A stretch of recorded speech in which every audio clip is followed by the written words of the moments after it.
This is Arkies in the Beltway, a look at national politics and the Arkansans influencing the discussions. I'm Alex Thomas, Washington correspondent for the Arkansas Democrat-Gazette, reporting from the nation's capital. Thank you for joining us for this episode of Arkies in the Beltway for the week of March 24th, 2024. Nearing the halfway point of the current fiscal year, and Congress has finally approved all 12 spending bills to fund the federal government. The Senate and House of Representatives approving a $1.2 trillion package at the end of last week, supporting the Department of Defense and agencies related to homeland security, labor, education, and health and human services. Lawmakers approved a smaller package earlier this month, covering other matters. With these two measures, Congress has completed its appropriations work for the fiscal year, which began last October. Senator John Boozman of Rogers is a Senate appropriator. He says Congress needs to avoid finding itself in this situation again. You can imagine if you had a business and you didn't know what your budget was going to be, you didn't know your income stream, no idea of that until 6 months into the calendar year. Makes it really difficult to plan. Work to finalize this year's spending measures concurrent with the House beginning consideration of President Joe Biden's budget proposal for the next fiscal year. Representative Steve Womack of Rogers leads the House Appropriations subcommittee addressing financial services and general government operations. He recognized the situation during a subcommittee hearing last Thursday. The fact is we're in the 6th month of the fiscal year, and we still have not completed, hopefully will tomorrow, the fiscal 24 budget appropriations measures. The final $1.2 trillion measure included the bill involving Womack's subcommittee. Only one member of the Arkansas congressional delegation opposed the package, Representative Bruce Westerman of Hot Springs, saying it did not do enough to support security efforts at the U.S.-Mexico border. The House has yet to address support for Ukraine, Speaker Mike Johnson promising to focus on the issue and funding for Israel in its war against Hamas once lawmakers return to Capitol Hill during the week of April 8th. Johnson may also face a challenge to his speakership at that time. Georgia Republican Marjorie Taylor Greene filed a motion to vacate the chair on Friday. Another Arkansan looking at becoming a committee chairman, Representative French Hill of Little Rock, formally announcing his intention to seek the top spot on the House Financial Services Committee. Representative Rick Crawford of Jonesboro announced his candidacy for the House Transportation and Infrastructure Committee chairman post earlier this month. The House Financial Services Committee oversees policies involving the U.S. banking system, the Federal Reserve, securities and exchanges, and housing-related issues.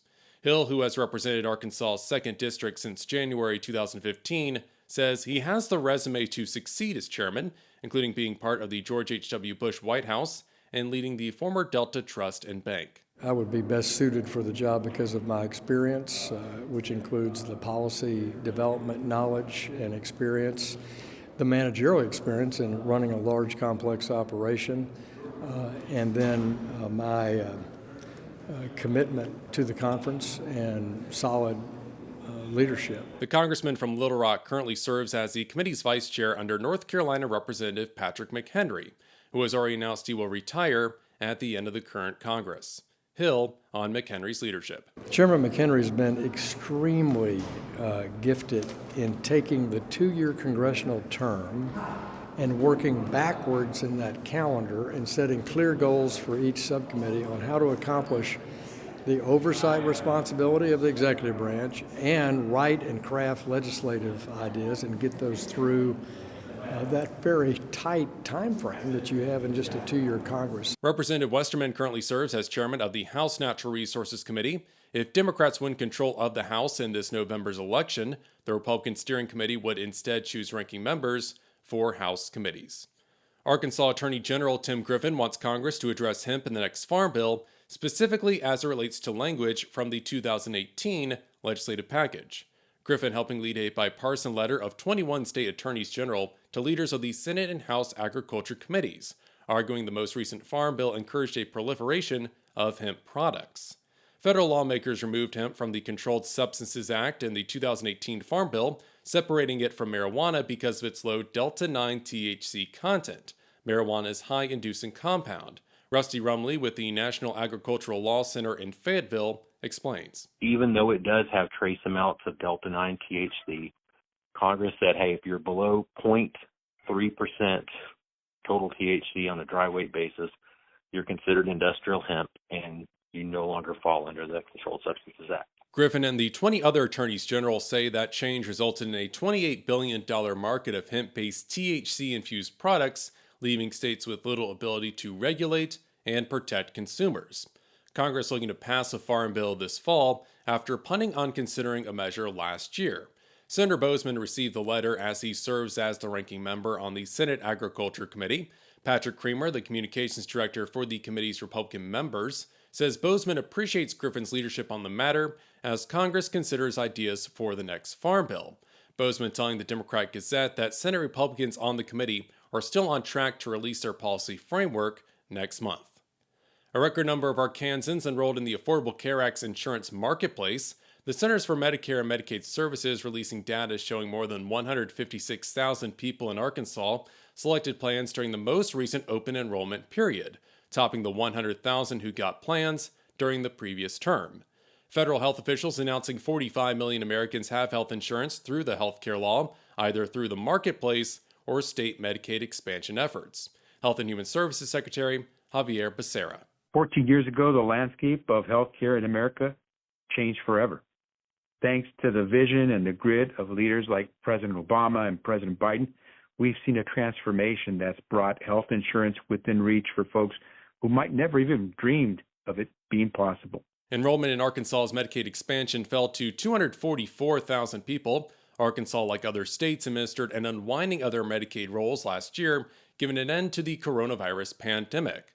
The federal government required states to not disenroll participants amid the pandemic. This policy drew to an end last March. A White County farmer spending time in the nation's capital, Brad Peacock of Bald Knob, joining producers from across the country and visiting Washington as part of National Agriculture Week. Peacock and his wife Tara manage Peacock Planting, a 1,500-acre operation focused on soybeans, rice, and corn.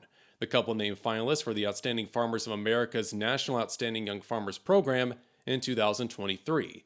Brad Peacock is a fifth-generation farmer.